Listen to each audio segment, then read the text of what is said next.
Hello guys, welcome back to my channel polytechnic education. तो एक बार फिर से आप सभी का स्वागत है आपके अपने यूट्यूब चैनल पॉलिटेक्निक एजुकेशन पे। तो गाइस, आप सभी को बता दें, हमारा जो ये क्लास होने वाला है ये फिजिक्स का क्लास है। और हम फिजिक्स के कुछ ऐसे महत्वपूर्ण क्वेश्चंस लेके आए हैं जो हमारे एंट्रेंस एग्ज़ाम के लिए यूपी पॉलिटेक्निक या बिहार पॉलिटेक्निक, झारखंड पॉलिटेक्निक, किसी भी स्टेट, किसी भी राज्य के पॉलिटेक्निक के लिए ये बहुत बहुत इम्पोर्टेंट होने वाला है। तो गाइस, देरी मत कीजिए, आज ये क्वेश्चंस आपके एग्ज़ाम में 100% के साथ आपको ये क्वेश्चन आपके एग्ज़ाम में नज़र आएगा, दिखेगा। ठीक है, तो आप लोग ये वीडियो मिस मत कीजिएगा। ये वीडियो आपको कहीं ऐसा वीडियो में लेगा हूँ, ऐसे क्वेश्चन लेके आए हैं जो आपके एग्ज़ाम के लिए बहुत ही इंपॉर्टेंट है और आपके एग्ज़ाम में ये आएगा, एकदम 100% है, आपके एग्ज़ाम में आएगा। तो देरी मत कीजिए, चलिए आज का क्लास हमारा जो है फिजिक्स का क्लास है और हम उसके कुछ महत्वपूर्ण क्वेश्चन आपको बताएंगे जो ये बहुत ही अच्छे से आपको समझ में आएगा। अगर आपको समझ में नहीं आता है और आपको कोई भी समस्या होती है तो हमें कमेंट में ज़रूर बताइए, ठीक है।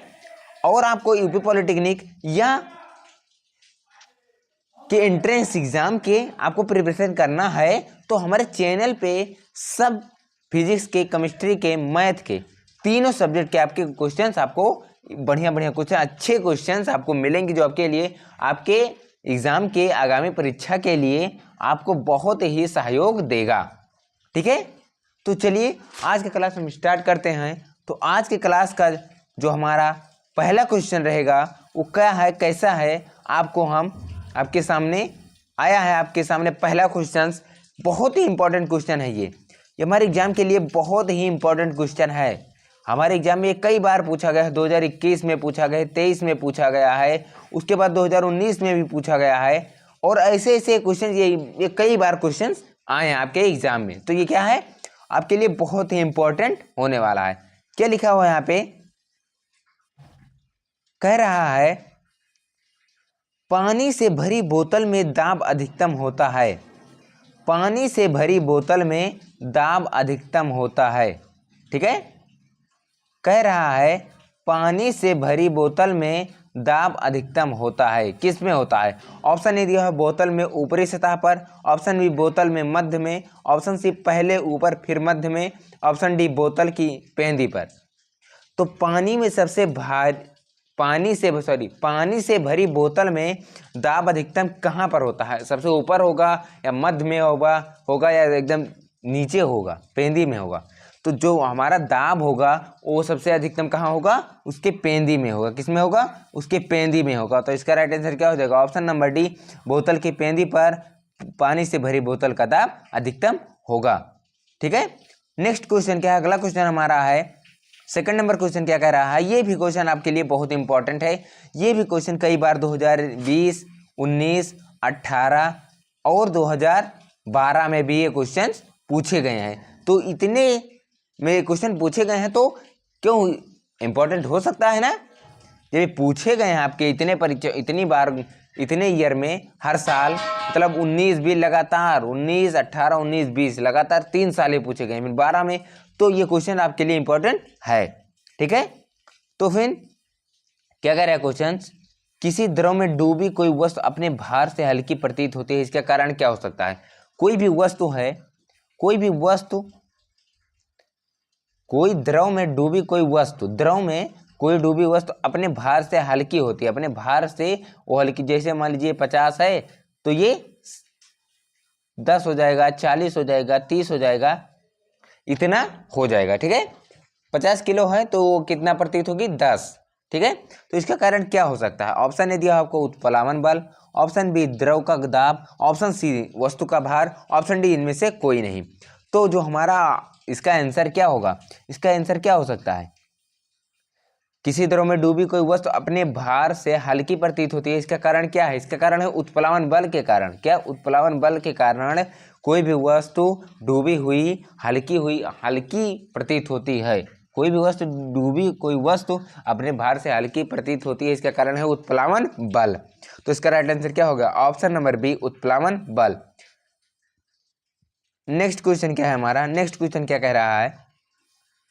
थर्ड नंबर क्वेश्चन कह रहा है वह ताप जिस पर ध्वनि का वेग 0 डिग्री सेल्सियस, वह ताप जिस पर ध्वनि का वेग 0 डिग्री सेल्सियस पर ध्वनि के वेग का 1.5 गुना होता है कितना डिग्री? ऑप्शन ए दिया है 136 degree Celsius, option B 50 degree Celsius, option C 341.25 degree Celsius, option D इनमें से कोई नहीं। तो वह ताप जिस पर ध्वनि का वेग 0 डिग्री सेल्सियस पर ध्वनि के वेग का 1.5 गुना हो जाता है कितना है? 136 डिग्री सेल्सियस। कितना होगा? 136 डिग्री सेल्सियस। का राइट आंसर हो जाएगा 136 degree Celsius, option number A 136 degree Celsius. Next question क्या कह रहा है? 4 नंबर क्वेश्चन हमारा क्या कह रहा है? 4 नंबर क्वेश्चन हमारा कह रहा है चमगादड़ निम्नलिखित में से किस आवृत्ति की ध्वनि को सुन सकता है? जो चमगादड़ होते हैं वो कितने आवृत्ति तक ध्वनि को सुन सकते हैं? कितने हर्ट्ज आवृत्ति तक ध्वनि को सुन सकते हैं? ऑप्शन ए दिया हुआ है आपका क्या? 20 हर्ट्ज से कम, ऑप्शन बी 20,000 हर्ट्ज से अधिक, option C 10 hertz, option D इनमें से कोई नहीं। तो जो चमगादड़ होते हैं वो 20,000 हर्ट्ज से अधिक ध्वनि को सुन सकते हैं। 20,000 से अधिक हर्ट्ज के ध्वनि को सुन सकते हैं। तो इसका राइट आंसर क्या हो जाएगा? ऑप्शन नंबर बी 20,000 हर्ट्ज से अधिक। इसका राइट आंसर क्या हो जाएगा? ऑप्शन नंबर बी 20,000 हर्ट्ज से अधिक। नेक्स्ट क्वेश्चन क्या है? 5 नंबर क्वेश्चन क्या है? कितने तापमान पर जल का आयतन अधिकतम होता है? कितने तापमान पर जल का आयतन अधिकतम होता है? कितने तापमान पर होता है? ऑप्शन ए दिया हुआ है आपका, कितना दिया हुआ है? ऑप्शन ए दिया हुआ है ऑप्शन ए दिया हुआ 2 degree Celsius, option B 3 degree Celsius, option C 4 degree Celsius, option D 6 degree Celsius. तो कितने ताप पर जल का आयतन अधिकतम होता है? तो कितने डिग्री सेल्सियस पर? 4 डिग्री सेल्सियस पर ताप जो होता है जल का तापमान वो अधिकतम होता है, आयतन अधिकतम होता है। ठीक है, 4 डिग्री सेल्सियस पर तापमान पर जल का आयतन कितना होता है? अधिकतम होता है। तो option C is the right answer. इसका राइट आंसर क्या हो जाएगा? Option number C 4 degree Celsius. Next question क्या है? सूर्य का प्रकाश कमरे में नहीं पहुंचता फिर भी कमरे में अंधेरा नहीं रहता है। जो सूर्य का प्रकाश होता है, जो सूर्य का प्रकाश होता है वो कमरे में पहुंचता नहीं है फिर भी वहाँ कमरे में उजाला रहता है, क्यों? इसका कारण क्या हो सकता है? ऑप्शन ए दिया हुआ है परिकिरण के कारण, ऑप्शन बी अपवर्तन के कारण, ऑप्शन सी ध्रुवण के कारण, ऑप्शन डी इनमें से कोई नहीं। ये क्वेश्चन जो है ये क्वेश्चन हमारे लिए बहुत ही वेरी इंपॉर्टेंट होने वाले है। ठीक है, ये हमारा क्वेश्चन 2024 में भी पूछा गया था और ये क्वेश्चन 18 में और 2017 में भी ये क्वेश्चन पूछा गया है। ये क्वेश्चन जो है ये हमारे लिए बहुत इंपॉर्टेंट है। ये हमेशा एक साल छोड़ के अगले साल या 1-2 साल छोड़ के हर साल, तीसरे साल, दूसरे साल पूछा जाता है। हर बार ऐसा होता है कि दूसरे तीसरे साल ये क्वेश्चन आता ही आता है आपके एग्जाम में, एंट्रेंस एग्जाम में ये क्वेश्चन आता ही आता है। ठीक है, तो हमारा इसका राइट आंसर क्या होगा? सूर्य का प्रकाश जो है कमरे में नहीं पहुंचता है, कमरे में प्रवेश नहीं करता है, फिर भी कमरे में अंधेरा क्यों नहीं रहता है? इसका कारण क्या हो सकता है? इसका कारण क्या हो सकता है? प्रकीर्णन के कारण। किसके कारण? प्रकीर्णन के कारण हमारा जो ऊर्जा रहता है, प्रकाश कमरे में नहीं पहुंच पाता, फिर भी कमरे में उजाला रहता है प्रकीर्णन के कारण। इसका राइट आंसर क्या हो जाएगा? ऑप्शन नंबर ए प्रकीर्णन के कारण। नेक्स्ट क्वेश्चन क्या है हमारा? अगला क्वेश्चन 7 नंबर क्वेश्चन क्या कह रहा है? किस दर्पण से बने प्रतिबिंब का आवर्धन सदैव एक होता है? किस दर्पण से बने प्रतिबिंब का आवर्धन सदैव एक होता है? ऑप्शन ए दिया हुआ है उत्तल, ऑप्शन बी दिया हुआ है अवतल, ऑप्शन सी दिया हुआ है आपका समतल, ऑप्शन डी दिया हुआ है प्रत्येक में। किस दर्पण से बने प्रतिबिंब का आवर्धन सदैव एक होता है? तो इसका राइट आंसर क्या हो जाएगा? ऑप्शन नंबर सी समतल दर्पण। क्या? समतल दर्पण जो होता है उसका आवर्धन, प्रतिबिंब का आवर्धन 1 होता है, हमेशा सदैव, हमेशा के लिए उसका आवर्धन कितना होता है, 1 होता है। तो इसका राइट आंसर क्या हो जाएगा, ऑप्शन नंबर सी समतल दर्पण। क्या, ऑप्शन नंबर सी समतल दर्पण। नेक्स्ट क्वेश्चन क्या है हमारा, 8 नंबर क्वेश्चन क्या कह रहा है, किस वस्तु के प्रदीप्त होने का पता लगाया जा सकता है। क्या, किसी वस्तु के प्रदीप्त होने का पता लगाया जा सकता है। ऑप्शन ए दिया हो वस्तु को गर्म करके, ऑप्शन बी दिया हो वस्तु पर पालिश करके, ऑप्शन सी दिया हो वस्तु को अंधकार में रखकर, ऑप्शन डी दिया प्रकाशमान वस्तु की सहायता से। तो इसका राइट आंसर क्या हो जाएगा, इसका राइट आंसर क्या हो जाएगा, किसी वस्तु के प्रदीप्त होने का पता लगाया जा सकता है, किसके कारण, वस्तु को गर्म करके, वस्तु पर पालिश करके, वस्तु को अंधकार में रख के, या प्रकाशमान वस्तु की सहायता से। तो प्रदीप्त होने का पता किसके कारण लगाया सकता है, वस्तु को अंधकार में रखकर, किसको, वस्तु को अंधकार में रखकर इसका क्या पता है, प्रदीप्त होने का पता लगाया जा सकता है। इसका राइट आंसर क्या हो जाएगा, ऑप्शन नंबर सी वस्तु को अंधकार में रखकर। नेक्स्ट क्वेश्चन हमारा क्या है, 9 नंबर क्वेश्चन है, सार्वत्रिक गुरुत्वाकर्षण नियतांक का प्रयोग, सार्वत्रिक गुरुत्वाकर्षण नियतांक का प्रयोग मान सबसे पहले किसने दिया था। ऑप्शन ए दिया हुआ है न्यूटन, ऑप्शन डी दिया हेनरी केवेंडिश, ऑप्शन सी दिया गैलीलियो गैलीली, ऑप्शन डी दिया अरस्तु। तो इसका राइट आंसर क्या हो जाएगा, ऑप्शन नंबर ए न्यूटन। क्या हो जाएगा, न्यूटन ने सार्वत्रिक गुरुत्वाकर्षण नियतांक का प्रयोग मान सबसे पहले दिया था। ठीक है, न्यूटन ने। तो इसका राइट आंसर क्या हो जाएगा, ऑप्शन नंबर ए न्यूटन। क्या हो जाएगा, option number A Newton. Next question क्या है हमारा, 10 नंबर क्वेश्चन क्या कह रहा है, 10 नंबर क्वेश्चन क्या कह रहा है हमारा, विद्युत ऊर्जा को प्रकाश ऊर्जा में रूपांतरित करने वाला उपकरण है। ऑप्शन ए दिया हुआ है डायनेमो, ऑप्शन बी दिया ट्यूबलाइट, ऑप्शन सी दिया है सोलर सेल, ऑप्शन डी दिया है माइक्रोफोन। तो हमारा जो विद्युत ऊर्जा को प्रकाश ऊर्जा में रूपांतरित करने का काम होता है, बल्ब का होता है, यानी कि ट्यूबलाइट का होता है। तो इसका राइट आंसर क्या हो जाएगा, ऑप्शन नंबर बी ट्यूबलाइट। क्या होगा, ऑप्शन नंबर बी ट्यूबलाइट। जो ट्यूबलाइट होता है वो हमें विद्युत ऊर्जा को प्रकाश ऊर्जा में रूपांतरित कर देता है। जैसे कोई भी लाइट आती है तो वो बल्ब रहता है, वो जलता है तो प्रकाशित तो करता है, प्रकाशित उत्पन्न करता है ना। तो प्रकाश ऊर्जा में रूपांतरित करने का कार्य बल्ब को या ट्यूबलाइट को या कोई भी जलने की वस्तु, जैसे ट्यूबलाइट हो गया, बल्ब हो गया, बहुत सारे वस्तु हैं। ठीक है, तो ये होता है ट्यूबलाइट का कार्य होता है विद्युत ऊर्जा को प्रकाश ऊर्जा में रूपांतरित करने का। तो इसका राइट आंसर क्या हो जाएगा, ऑप्शन नंबर बी ट्यूबलाइट। क्या हो जाएगा, ऑप्शन नंबर बी हो जाएगा ट्यूबलाइट। ठीक है, नेक्स्ट क्वेश्चन क्या कह रहा है हमारा, 11 नंबर क्वेश्चन, पृष्ठ तनाव का एसआई मात्रक। क्या कह रहा है, पृष्ठ तनाव का एसआई मात्रक क्या होगा। ठीक है, पूछ रहा है पृष्ठ तनाव का एसआई मात्रक। पृष्ठ तनाव का एसआई मात्रक क्या होता है। ऑप्शन ए दिया हुआ है न्यूटन प्रति मीटर स्क्वायर, ऑप्शन बी दिया हुआ है जूल प्रति मीटर स्क्वायर, ऑप्शन सी दिया हुआ है न्यूटन प्रति मीटर स्क्वायर, ऑप्शन डी दिया हुआ है जूल प्रति मीटर। तो इसका राइट आंसर क्या होगा, जो पृष्ठ तनाव होता है उसका एसआई मात्रक क्या होता है, पृष्ठ तनाव का एसआई मात्रक क्या होगा, जूल प्रति मीटर स्क्वायर। तो इसका राइट आंसर क्या हो जाएगा, ऑप्शन नंबर बी जूल प्रति मीटर स्क्वायर। नेक्स्ट क्वेश्चन हमारा क्या है, नेक्स्ट क्वेश्चन है हमारा 12 नंबर क्वेश्चन है।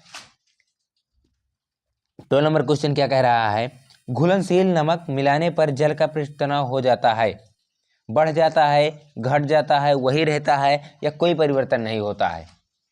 तो घुलनशील नमक मिलाने पर जल का पृष्ठ तनाव बढ़ जाता है। क्या हो जाता है, बढ़ जाता है। क्या हो जाता है, बढ़ हो जाता है। तो इसका राइट आंसर क्या हो जाएगा, ऑप्शन नंबर ए बढ़ जाता है। क्या, ऑप्शन नंबर ए बढ़ जाता है। नेक्स्ट क्वेश्चन क्या है, 13 नंबर क्वेश्चन क्या कह रहा है, जल में प्रकाश की चाल क्या होती है। क्या, जल में प्रकाश की चाल क्या होती है। ऑप्शन ए दिया हुआ है 2.04 × 10⁸, ऑप्शन बी दिया हुआ है 2.25 × 10⁸, ऑप्शन सी दिया हुआ है 3 × 10⁸, ऑप्शन डी दिया हुआ है आपका 1.96 × 10⁸। तो इसका राइट आंसर क्या हो जाएगा? ऑप्शन नंबर क्या हो जाएगा? ऑप्शन नंबर डी क्या हो जाएगा? जो जल में प्रकाश की चाल होती है, क्या होती है? जल में प्रकाश की चाल, सॉरी डी नहीं होगा, जल में प्रकाश की चाल होती है 2.25 गुणे 10 पावर 8। क्या होता है? 2.25 गुणे 10 पावर 8 होता है। क्या होता है? जो जल में प्रकाश का चाल होता है वो 2.25 गुणे 10 पावर 8 होता है। तो इसका राइट आंसर क्या हो जाएगा? ऑप्शन नंबर बी 2.25 गुणे 10 पावर 8। नेक्स्ट क्वेश्चन क्या है? तड़ित चालक का आविष्कार किसने किया? तड़ित चालक है उसका आविष्कार किसने किया? तड़ित चालक का आविष्कार किसने किया? ऑप्शन ए दिया हुआ है गैलीलियो गैलीली, ऑप्शन बी दिया हुआ है हेनरी कैवेंडिश, ऑप्शन सी दिया हुआ है बेंजामिन फ्रैंकलिन, ऑप्शन डी दिया हुआ है इनमें से कोई नहीं। तो इसका राइट आंसर क्या होगा? तड़ित चालक का जो आविष्कारक हैं, इसके आविष्कार जो किए हैं उनका नाम क्या है? Benjamin Franklin. क्या? Benjamin Franklin. तो option number C is the right answer. इसका राइट आंसर क्या हो जाएगा? Option number C, Benjamin Franklin ने तड़ित चालक का आविष्कार किया था। ठीक है, नेक्स्ट क्वेश्चन क्या है? अगला क्वेश्चन 15 नंबर क्वेश्चन हमारा है, मानव शरीर के विद्युत प्रतिरोध के परिमाण की कोटि कितनी होती है? मानव शरीर के विद्युत प्रतिरोध के परिमाण की कोटि कितनी होती है? ऑप्शन ए आपका दिया हुआ है 10 पावर, ऑप्शन ए दिया हुआ है 10 पावर 4 ओम, ऑप्शन बी दिया हुआ है 10 पावर -8 ओम, ऑप्शन सी दिया हुआ है 10 पावर 6 ओम, ऑप्शन डी दिया हुआ है 1.5 गुणे 10 पावर 4 ओम। तो मानव शरीर के लिए विद्युत प्रतिरोध के परिमाण की कोटि 10 पावर 6 ओम होती है। कितना होती है? 10 पावर 6 ओम होती है। तो इसका राइट आंसर क्या हो जाएगा? ऑप्शन नंबर सी 10 पावर 6 ओम। क्या हो जाएगा? ऑप्शन नंबर सी 10 पावर 6 ओम। नेक्स्ट क्वेश्चन क्या है? अगला क्वेश्चन हमारा क्या कह रहा है? 16 नंबर क्वेश्चन, किसी पिंड पर 6 न्यूटन का बल लगाने पर पिंड 2 मीटर की दूरी तय करता है। कोई पिंड है, उस पर 6 न्यूटन का बल लगाने पर क्या होता है? बल लगाने पर पिंड 2 मीटर की दूरी तय करता है। तो कृत कार्य बताना है, W हमें बताना है। तो W बराबर क्या होता है? F इंटू एस होता है, F इंटू एस होगा। तो W बराबर F इंटू एस होगा। तो W बराबर F दिया हुआ है 6 न्यूटन और एस दिया हुआ है 2 मीटर की दूरी। ठीक है, डिस्टेंस, ये क्या है? डिस्टेंस बता रहा है, विस्थापन। ठीक है, तो 6 गुणे 2 जूल। क्या? और कार्य का मात्रक क्या होता है? जूल होता है। क्या होता है? जूल होता है। तो इसका राइट आंसर क्या हो जाएगा? ऑप्शन नंबर ए 6 गुणे 2 जूल। इसका राइट आंसर क्या होगा? 6 गुणे 2 जूल मतलब 12 जूल। ठीक है, नेक्स्ट क्वेश्चन क्या है हमारा? 7 नंबर क्वेश्चन क्या कह रहा है? किसी विद्युत हीटर की शक्ति 15,000 वाट है। जो शक्ति दिया हुआ है वो कितना दिया हुआ है? 15,000 वाट। किसी विद्युत हीटर की शक्ति 15,000 वाट है। 10 घंटे में हीटर द्वारा प्रयुक्त ऊर्जा होगी। ठीक है, 10 घंटे में, तो किसी विद्युत हीटर की शक्ति कितना दिया हुआ है? कितना दिया हुआ है? 15,000 वाट दिया हुआ है। कितना दिया हुआ है? 15,000 वाट दिया हुआ है। ठीक है, जो शक्ति दिया हुआ है हमारा, शक्ति दिया है 15,000 वाट, 15,000 वाट दिया हुआ है। और टी मतलब समय दिया हुआ है 10 घंटे। ठीक है, 10 घंटा। तो डब्ल्यू बराबर क्या होता है? शक्ति गुणे विस्थापन, ऊर्जा बराबर शक्ति गुणे समय। शक्ति गुणे समय, ऊर्जा बराबर क्या होता है? ऊर्जा बराबर हमारा होता है शक्ति गुणे समय। ऊर्जा बराबर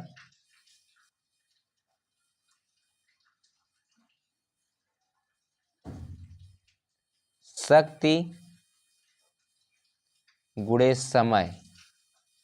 ठीक है, तो शक्ति हमारा दिया हुआ है 15,000, गुणे समय दिया हुआ है 10, तो 1,50,000 हो गया। क्या? 1,50,000 हो गया। ठीक है, ये क्या हुआ है? वाट घंटा। क्या? वाट घंटा। अब किलोवाट में जब इसे बदलेंगे, किलोवाट घंटे में जब इसे बदलेंगे, सॉरी सॉरी सॉरी, ये 15, सॉरी 15, शक्ति कितना दिया हुआ है, 1500 दिया हुआ, सॉरी शक्ति जो हमारा दिया हुआ है वो 1500 दिया हुआ है। कितना दिया हुआ, 1500 दिया हुआ, तो कितना हो जाएगा, 15,000 हो जाएगा। 15,000, sorry sorry sorry sorry sorry, pack करिए, कितना हो जाएगा, जैसे इसका दिया हुआ है, सॉरी सॉरी गलती हो गया,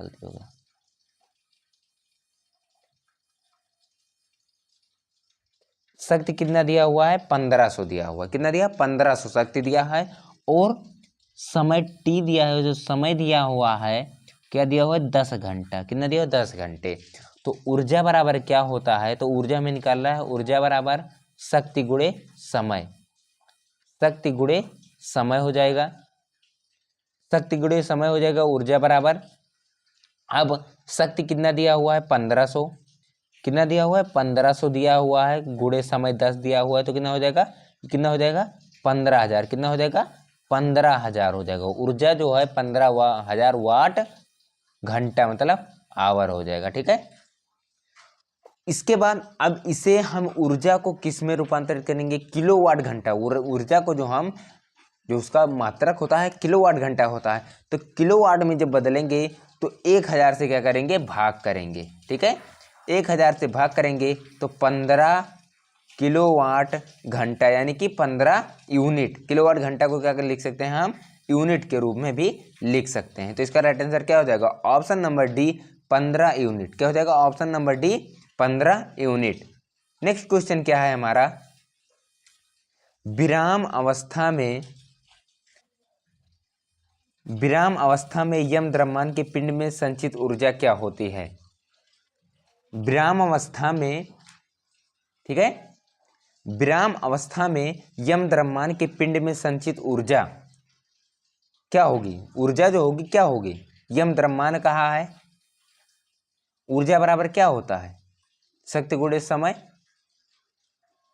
समय वही प्रकाश की चाल इसमें होगी। विरामावस्था में या प्रकाश की चाल लग जाएगी सी। ठीक है, यम द्रव्यमान दिया हुआ है। ठीक है, और ई होता है, ई बराबर क्या होता है, एम सी स्क्वायर होता है ना। तो ई क्या है, ऊर्जा है, एनर्जी है। ठीक है, एनर्जी ऊर्जा है, तो ई बराबर क्या होता है, एम सी स्क्वायर होता है। तो इसका राइट आंसर क्या हो जाएगा, ऑप्शन नंबर डी। क्या दे आपको, एम सी स्क्वायर किसी ऑप्शन में दिख रहा है, option number D, M C square. E बराबर एम सी, ई क्या है, ऊर्जा है, एम क्या है, द्रव्यमान, सी है प्रकाश की चाल। तो इसका राइट आंसर क्या हो जाएगा, option number D, M C square. ठीक है, नेक्स्ट क्वेश्चन क्या है हमारा, 19 नंबर क्वेश्चन, गोलीय कोश के केंद्र पर गुरुत्वीय क्षेत्र की तीव्रता। 19 नंबर क्वेश्चन हमारा कह रहा है गोलीय कोश के केंद्र पर गुरुत्वीय क्षेत्र की तीव्रता क्या होगी। ठीक है, तो इसे हमें बताना है। ठीक है, तो इसका आंसर क्या होगा, पूछा है गोलीय कोश के केंद्र पर गुरुत्वीय क्षेत्र की तीव्रता क्या होगी। ऑप्शन नंबर ए दिया हुआ है Gm/r², ऑप्शन बी दिया हुआ है जी, ऑप्शन सी दिया हुआ है 0, ऑप्शन डी दिया हुआ है इनमें से कोई नहीं। तो इसका राइट आंसर क्या होगा, आपको इसका राइट आंसर हमें बताना है कि इसका राइट आंसर क्या होगा। ठीक है, तो इसका राइट आंसर क्या होगा, गुरुत्वीय क्षेत्र की तीव्रता है हमारे गोलीय कोश के केंद्र पर, जो गुरुत्वीय क्षेत्र की तीव्रता होती है क्या होती है, Gm/r² होती है, या जी कैपिटल स्मॉल जी होता है, या 0 होता है, या उपरोक्त में से कोई नहीं। ठीक है, तो आपको बताना है। तो इसका राइट आंसर क्या हो जाएगा, ऑप्शन नंबर सी क्या होता है, 0 होता है। क्या होता है, ऑप्शन नंबर सी क्या होता है, 0 होता है। ऑप्शन नंबर सी जो इसका दिया हुआ है 0, तो इसका राइट आंसर क्या हो जाएगा, ऑप्शन नंबर सी 0 होता है। गोलीय कोश के केंद्र पर गुरुत्वीय क्षेत्र की तीव्रता 0 होती है। नेक्स्ट क्वेश्चन क्या है, 20 नंबर क्वेश्चन हमारा कह रहा है चंद्रमा का कक्षीय वेग कितना बढ़ाने पर वह पृथ्वी का उपग्रह नहीं रह जाएगा। ठीक है, चंद्रमा का कक्षीय वेग कितना बढ़ाने पर वह पृथ्वी का उपग्रह नहीं रह जाएगा। ऑप्शन ए दिया हुआ है आपका 2 गुना, ऑप्शन ए दिया हुआ है 2 गुना, ऑप्शन बी दिया √2 गुना, ऑप्शन सी दिया हुआ 1/√2 गुना, ऑप्शन डी दिया √3 गुना। ठीक है, तो इसका राइट आंसर क्या हो जाएगा? चंद्रमा का कक्षीय वेग कितना बढ़ाने पर वह पृथ्वी का उपग्रह नहीं रह जाएगा? तो √2 गुना बढ़ाने पर, कितना? √2 गुना बढ़ाने पर यह पृथ्वी का उपग्रह नहीं रह जाएगा। तो इसका राइट आंसर क्या हो जाएगा? ऑप्शन नंबर बी √2 गुना। ठीक है, इसका राइट आंसर क्या होगा? ऑप्शन नंबर बी √2 गुना। ठीक है, तो आज का हमारा क्लास इतने क्वेश्चन है, और ये जितने भी क्वेश्चन हमने बताया है इस वीडियो में, ये सारे क्वेश्चन आपके लिए बहुत इंपॉर्टेंट है, बहुत ही महत्वपूर्ण क्वेश्चन आपको हम ये बताएं। ये क्वेश्चंस हमारे प्रीवियस ईयर में भी, मतलब 2022 में और 19 में, 18 में ये सब क्वेश्चंस पूछे गए हैं, वो सब क्वेश्चन आपको मैं बताया हूँ। ठीक है, तो हमारी वीडियो कैसी लगी? हमारी वीडियो आपको अच्छी लगी हो तो प्लीज़ हमारी वीडियो को लाइक कीजिएगा और कमेंट में ज़रूर बताइए हमारी वीडियो आपको कैसी लगी, और दोस्तों तक अपने शेयर कीजिए ताकि वो भी अच्छे से तैयारी कर सकें। ऐसे ही हमारे चैनल पर बने रहिए और अच्छे से अच्छे क्वेश्चंस प्राप्त करते रहिए, ताकि आपको यूपी में जितने भी टॉप कॉलेज हैं, टॉप 10 के कॉलेज आपको मिल सके। ठीक है, गवर्नमेंटेड कॉलेज आपको हम दिलवाने का वादा करते हैं। ठीक है, फिर मिलते हैं नेक्स्ट वीडियो में, लेकिन सब्सक्राइब करना मत भूलिएगा और बेल आइकन दबाना अवश्य मत भूलिएगा। ठीक है, तो कमेंट में जरूर बताइएगा कि हमारी वीडियो कैसी लगी, वॉइस सही आ रहा है, क्लियर आ रहा है, आपको सही से क्वेश्चन समझ में आ रहे हैं, हम सही से बता रहे हैं कि आपको अच्छे से, और आपको अगर समझ में नहीं आएगा तो हम दूसरे तरीके से भी आपको बताएंगे। फिर मिलते हैं नेक्स्ट वीडियो में, तब तक के लिए आप लोग तैयारी करते रहिए और ऐसे ही अपना परिश्रम जारी रखें ताकि आपको सिलेक्शन हो जाए। ठीक है, फिर मिलते हैं नेक्स्ट वीडियो में, तब तक के लिए टाटा बाय बाय।